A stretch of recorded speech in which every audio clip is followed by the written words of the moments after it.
The first thing I smelled when I turned onto my road was hot asphalt.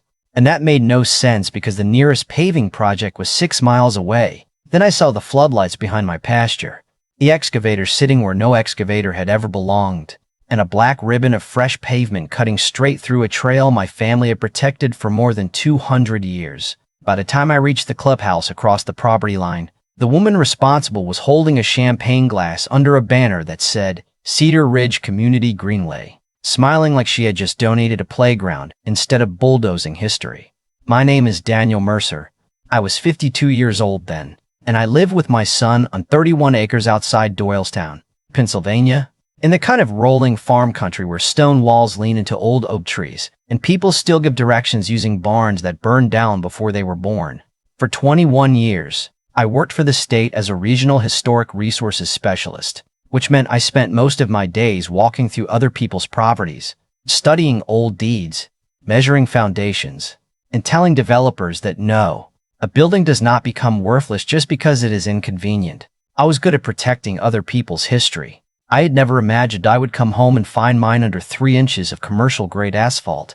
The farm had belonged to my grandfather, Everett Mercer, a quiet man with thick glasses and handwriting so neat it looked typeset. During the last decade of his life, he documented forgotten wagon roads, burial grounds, stone culverts, and early abolitionist routes throughout Bucks and Montgomery counties. He believed history disappeared in 2 ways.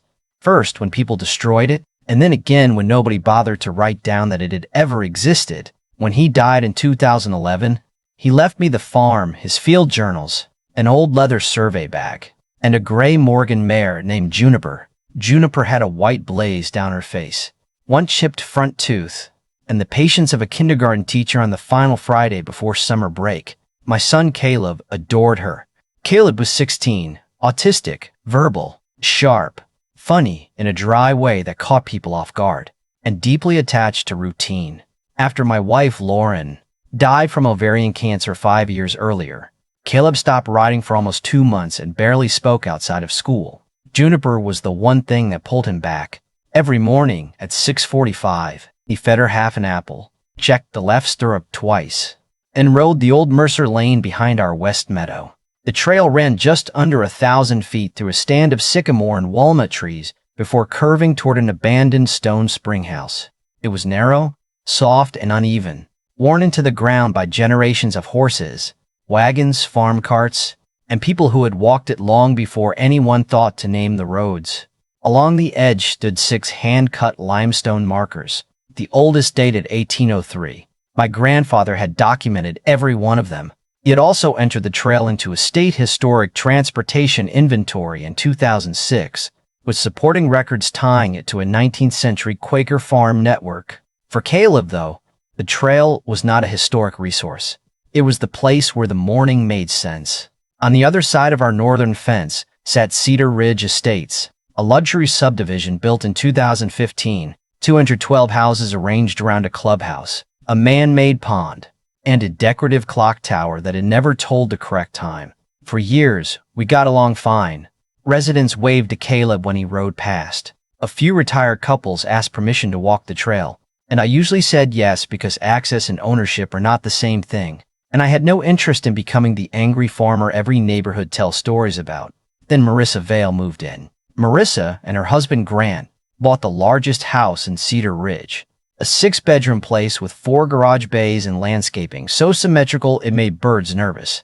Within a year, Marissa became HOA president on a campaign called Cedar Ridge Connected. She loved words like activation, enhancement, and underutilized, words people use when they want to take something from you without using the word take. The first time we met, she suggested my barn would look better painted white. The second time, she told me the neighborhood was exploring ways to transform Mercer Lane into a shared wellness corridor. I told her, calmly, that Mercer Lane was private property, historically documented, and legally protected from alteration without review. She tilted her head and smiled. It was not a friendly smile. It was the smile of someone filing your name away for later. 2 months after that conversation, I flew to Charleston for a preservation conference. Caleb stayed with my sister Emily, which was a big deal for him because he had not slept away from home since Lauren died. He tried to act casual about it, but he packed Juniper's grooming brush in his overnight bag by mistake, then refused to admit it was an accident. Before I left, he handed me a school essay titled The Road That Remembers Us. I promised I would read it on the flight home. I landed Friday afternoon, drove 3 hours in rain, and reached the farm just after sunset. The smell hit me before the sight did. Asphalt has a sharp, oily heat to it, almost metallic. And once you know that smell, your body recognizes it before your mind catches up. I rounded to Final Bend, saw portable work lights glowing behind the meadow, and stopped the truck in the middle of my driveway. The trail was gone. In its place was a 10-foot wide strip of black pavement, still shiny from the roller, running from the subdivision fence all the way past our spring house. One of the limestone markers had been snapped at the base. Another was missing completely. A yellow excavator sat 20 yards inside my property, its bucket resting beside a pile of roots and shattered stone. I remember gripping the steering wheel and thinking something strange and useless. Lauren would know what to say right now. Then my phone rang. It was Emily. Caleb wanted to come home. I looked at the floodlights, the pavement, the machinery, and the empty place where the 1803 marker had stood.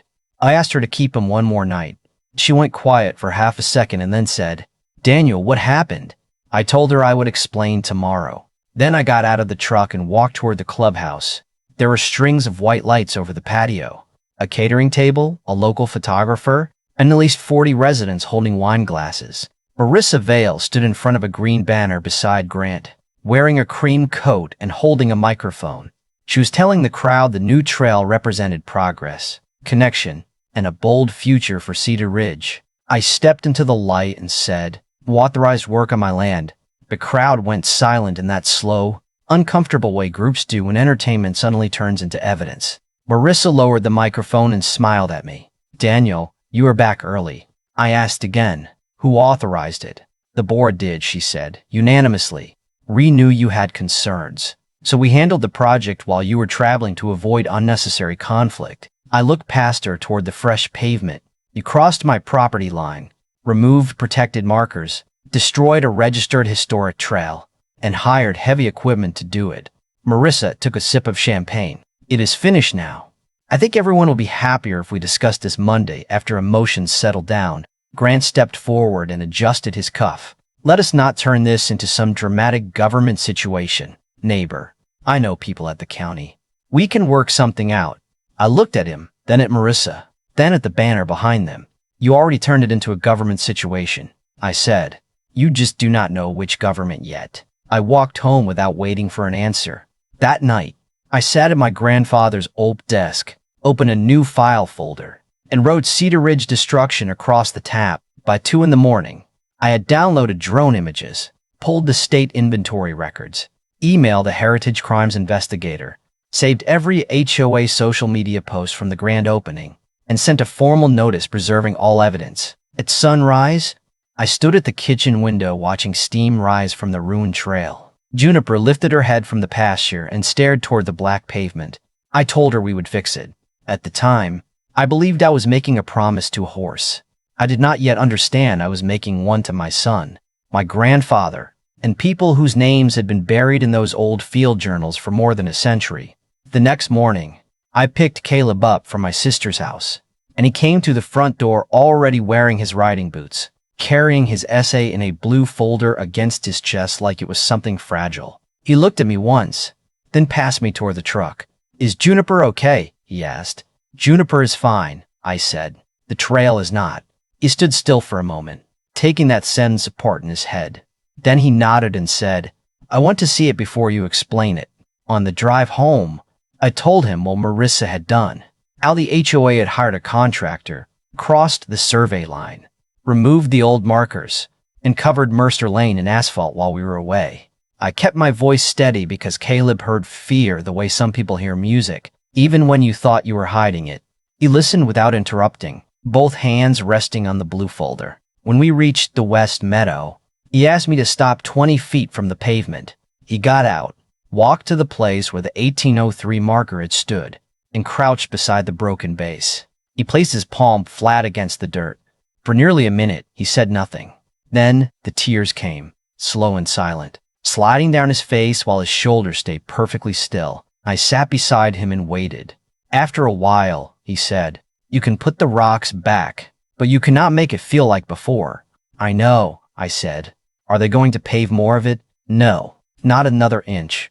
That was when a white Mercedes rolled along the subdivision side of the fence and stopped beside us. Marissa stepped out wearing black leggings, a quilted vest, and the same confident smile she had worn at the party. "Daniel," she called. "I thought we agreed to discuss this Monday." "We did not agree to anything," I said. "I am here with my son." Her eyes moved to Caleb. "Oh, this must be Caleb. I have heard he is very particular about his routines." She said particular the way people say difficult when they want credit for being polite. Then she looked at the fresh pavement and added, "I hope he can adjust. It is a much safer surface now." Caleb stood. "You destroyed my road," he said.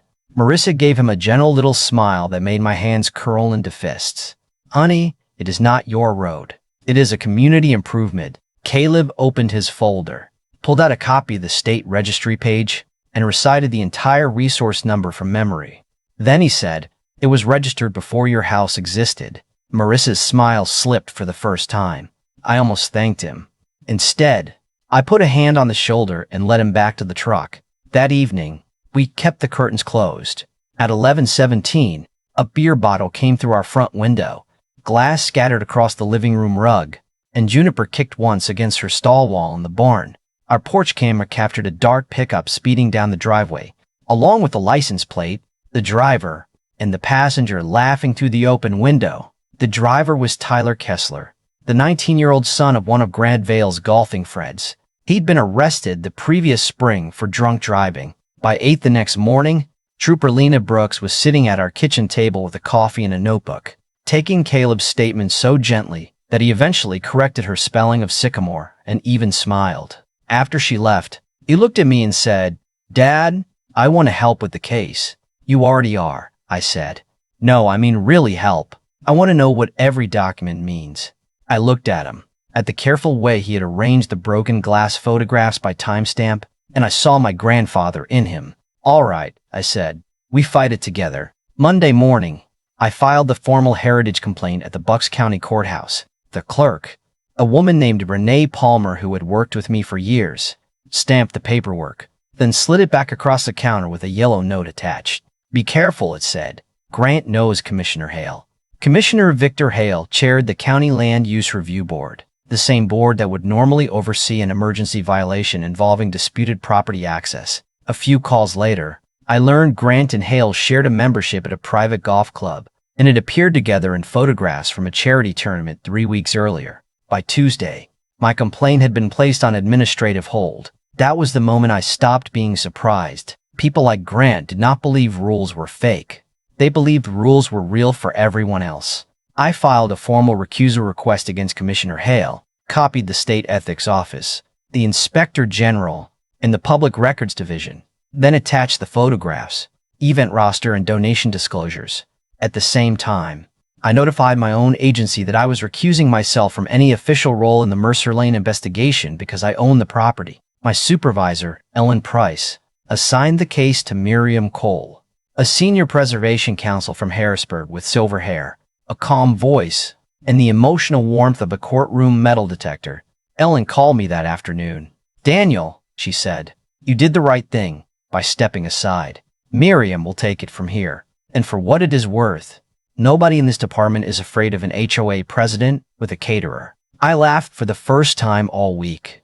Then Marissa filed for a restraining order against me. Her petition claimed I had entered Cedar Ridge property during the grand opening, threatened her in front of residents, and created an unsafe environment for families. The hearing was set for Thursday. I hired Owen Hart, a land use attorney who had represented my grandfather years earlier. Owen was 64, thin as a fence rail, and spoke so quietly that judges leaned forward when he talked. Marissa arrived with Grant's corporate lawyer, a man named Peter Shaw, who looked deeply offended by the existence of county court. Owen submitted my conference records showing I had been in Charleston during the hours Marissa claimed I had been harassing her on site. Then he submitted drone footage showing her construction crew inside my boundary and me standing entirely on my own land. Judge Evelyn Ross read the petition twice. "Mrs. ABA Vale," she said, "did your HOA authorize paving on Mr. Mercer's property. Marissa crossed her legs. We authorized an improvement that had broad community support. That was not my question. Did you pave his land? Marissa glanced at her lawyer. We believed an access right existed. Judge Ross closed the folder. Request denied. I am also considering sanctions for a filing that appears knowingly false. Mr. Bohr. Shaw. You may want to review your client's evidence before returning to this courtroom. Outside, a reporter from the county paper was waiting near the courthouse steps. By Friday morning, the photographs of Marissa cutting a ribbon in front of the paved trail were everywhere. Residents began posting screenshots from the HOA newsletter, including one sentence that became especially popular. Marissa had written, "Sometimes progress requires acting before every stakeholder is ready." That line did not age well. The public attention rattled her, but it did not slow her down. On Saturday, while Caleb was in the barn with Juniper, I opened the old metal filing cabinet in my grandfather's study. Everett had organized his records with colored tabs. Green meant pending, blue meant registered, and red meant restricted family research. Mercer Lane had all three. I had seen the blue file many times. I had never opened the red one. Inside was a 48-page dossier compiled in 2008 with the help of a Quaker historian named Dr. Mon Samuel Pierce. It contained copies of journals, property maps, oral histories, and a federal application documenting Mercer Lane as part of a confirmed Underground Railroad corridor. According to an 1852 diary, a formerly enslaved woman named Eliza Boone had traveled the exact route across our farm with 2 children during a winter storm, guided from one Quaker safe house to another. One of the limestone markers Marissa's crew had broken was listed as a contributing resource to that corridor. I sat in my grandfather's chair, reading his notes in the margins, and felt as though he had reached across 15 years to place a hand on my shoulder. At the bottom of the final page, he had written one sentence. History does not need loud defenders, only prepared ones. I called Miriam Cole at 2 in the morning. She listened without interrupting. Then she said, "I will be at your farm by 9. Do not touch anything else." Miriam arrived at 8:52 in a gray station wagon, carrying survey flags, evidence bags, and a federal field manual. She walked the entire trail in silence, photographed every fracture, measured every section of pavement, and marked the missing stones. At the broken 1803 marker, she stood and looked at me. "Daniel," she said, "this is no longer a property dispute. This is a state and federal heritage destruction case. From this moment forward, you stay publicly quiet. You take care of Caleb. You preserve evidence. I will bring the law." I nodded. She left with the red file and copies of every recording. 3 days later, formal notices were served on Marissa, Grant, the HOA, and the paving contractor. Work was frozen immediately. Restoration became mandatory. Civil penalties began accumulating for each destroyed contributing resource. 6 stone markers plus the historic corridor itself brought the total exposure to $175,000 per day. The contractor, Leon Pruitt, showed up at my gate that evening, holding his cap in both hands. "Mr. Mercer," he said, "she told me permits were approved. She told me the state had signed off." I made him coffee. He signed a sworn statement at my kitchen table and handed over the emails Marissa had sent him.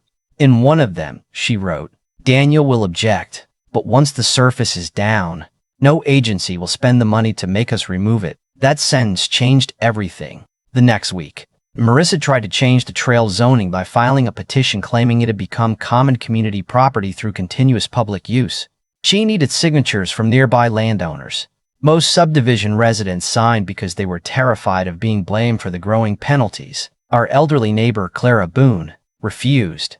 Her family had owned the farm south of ours since the 1860s, and she was a direct descendant of Eliza Boone. Clara returned the petition unsigned with a note that read, "My family walked that road toward freedom before your family discovered matching patio furniture." 2 days later, her signature appeared on the official petition anyway, forged.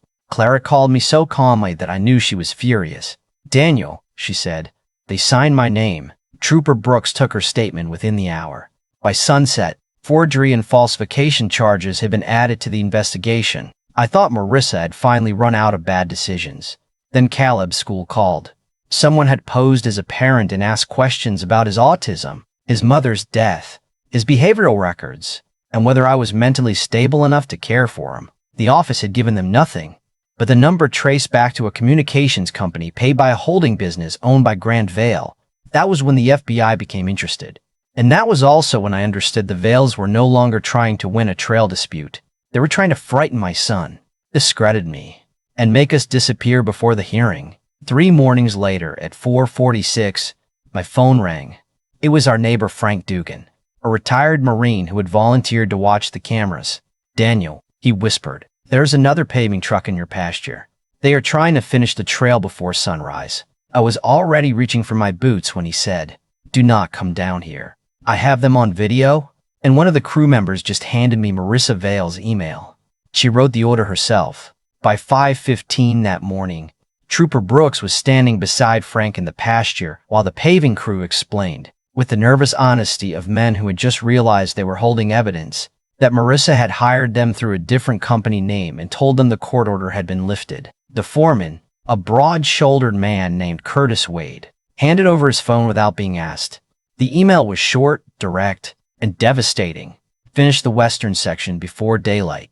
Mercer will complain. But once the connector reaches the county road, removal becomes politically impossible." Grant was copied on the message. So was Commissioner Hale's private email address. Nobody poured a single shovel of asphalt that morning. The truck left before sunrise.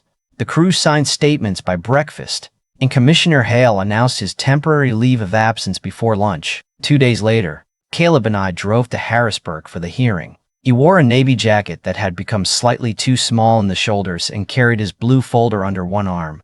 I asked him 3 times if he was sure he wanted to testify. The 3rd time, he looked at me and said, "Dad, asking the same question again will not change my answer." That was pure Lauren. And I almost laughed. The courtroom was already crowded when we arrived. Miriam Cole sat at the state's table with 3 binders, each thick enough to stop a door. Behind her were Trooper Brooks, a federal heritage investigator named Naomi Reeves, Dr. Making, Samuel Pierce, Clara Boone, Frank Dugan, Leon Pruitt, Curtis Wade, and more reporters than I had ever seen in one county building. At the back sat residents from Cedar Ridge, some still supporting the HOA, others staring at the floor like people who had slowly realized their monthly dues had been financing a felony. Marissa entered wearing a pale cream suit. Grant followed in a dark 3-piece, his face tighter than usual. Their new attorney, Rebecca Sloan, was experienced enough to understand immediately that the case had moved far beyond a disagreement over walking access. Judge Ross called the hearing to order, and Miriam began. She did not perform. She did not raise her voice. She simply placed one fact after another into the record, the survey showing the trail entirely within my boundary, the historic inventory registration, the Federal Underground Railroad documentation, before and after photographs of every limestone marker, the original paving contract, Leon's sworn statement, Marissa's email saying no agency would pay to remove the asphalt once it was down, Clara's forged signature, the phone call seeking Caleb's school records, the second paving crew hired under a false company name. Then came the email copying Commissioner Hale and the financial record showing Grant intended to use the completed path as a pedestrian link to a commercial development he was planning near the county road. The community wellness corridor, it turned out, was not really about wellness. It was about raising the value of Grant's retail project by giving it direct access through land he did not own. Miriam paused, looked at the judge, and said, "This was not a misunderstanding. It was a calculated attempt to convert protected private land into commercial infrastructure, then use political pressure and completed construction to make the theft permanent." Marissa leaned toward her attorney and whispered something. Rebecca Sloan did not answer. Then Clara Boone took the stand. She was 78, walked with a walnut cane, and wore a purple dress she said she reserved for church, funerals, and situations requiring the truth. She told the court about Eliza Boone crossing Mercer Lane in the winter of 1852 with 2 children, running from a life in which she legally belonged to another human being. Clara looked at Marissa and said, "My great-great-grandmother walked that road because people with courage kept it open. You paved it because you believed money made it yours. Those are not the same kind of progress." The courtroom went silent. Then Caleb stood. He carried his essay to the witness chair, adjusted the microphone, and began reading. He described Juniper's breathing on cold mornings, the sound of hooves sinking into wet leaves, the 6 markers he had memorized, and the way routine had helped him survive the death of his mother. His voice shook once, but he stopped, took a breath, and continued. At the end, he looked directly at Marissa. "I'm autistic," he said. "I remember numbers because numbers stay where people put them. The registration number told me the road was protected. You taught me that some adults think rules disappear when nobody is watching. But I was watching. My grandfather was watching through his records. Claire's family was watching through their history. You were wrong about how many people remembered." Judge Ross removed her glasses and pressed 2 fingers beneath one eye. Marissa stared down at the table. Miriam then read the financial exposure. Mandatory restoration was estimated at $520,000. Civil penalties had reached $875,000 and were still increasing. Compensatory damages, investigative costs, and attorney fees raised a total above $2 million.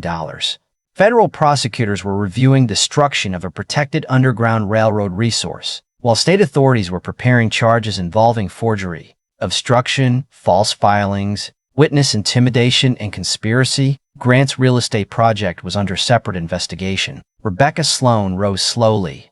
"Your Honor, my clients request a recess to discuss settlement." Judge Ross looked at Marissa for a long moment. "You may discuss it," she said, "but the Commonwealth is not required to rescue your clients from the consequences of deliberate choices." The settlement was signed 18 days later. Their insurance company denied coverage because intentional destruction was not an accident. Grant's investors withdrew from the commercial project. The Vale sold their vacation home, then their house in Cedar Ridge.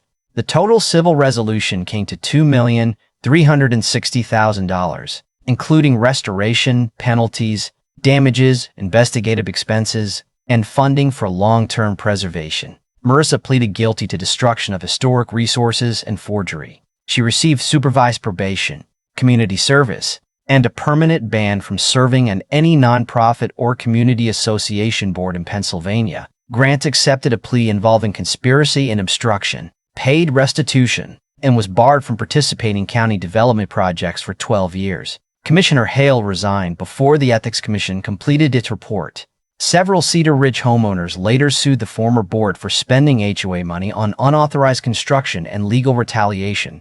For a while, that neighborhood had more attorneys than lawn sprinklers. I did not use the settlement to build a bigger house or buy a newer truck. Caleb and I met Clara at her kitchen table, where we created the Mercer Boone Heritage Trust. The trust restored the trail with crushed stone, packed earth, and hand-set limestone markers.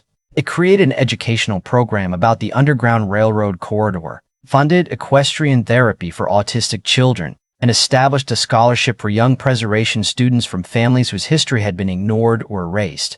Leon Pruitt volunteered his equipment to remove the asphalt. Curtis Wade brought his crew on weekends without charging labor. Frank supervised from a folding chair with coffee strong enough to qualify as road material. By late November, Mercer Lane looked like itself again. On reopening day, Clara cut the ribbon using sewing scissors that had belonged to her grandmother. Caleb rode Juniper first. Behind him came children from the news therapy program. Then Clara in a small horse-drawn wagon, followed by descendants of families connected to the old Freedom Route. At the 1803 marker, Caleb dismounted and placed his hand against the stone. I stood several yards away, afraid to interrupt whatever was happening inside him. After a moment, he looked at me and smiled. "It feels right again, Dad. Not the same, but right." That sentence stayed with me because restoration is rarely about pretending damage never happened. It is about deciding that damage does not get the final word. Marissa thought silence meant nobody cared. Grant thought connections meant ownership.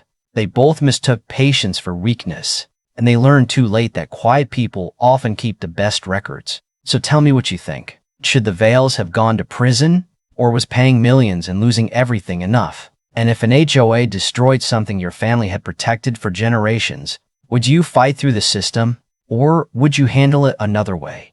Leave your answer in the comments. Share this story with someone who believes old places do not matter. And subscribe, because the next story begins with a bank executive cutting down a widow's apple orchard for a drive-through, only to discover the state agriculture inspector had grown up picking fruit from those exact trees.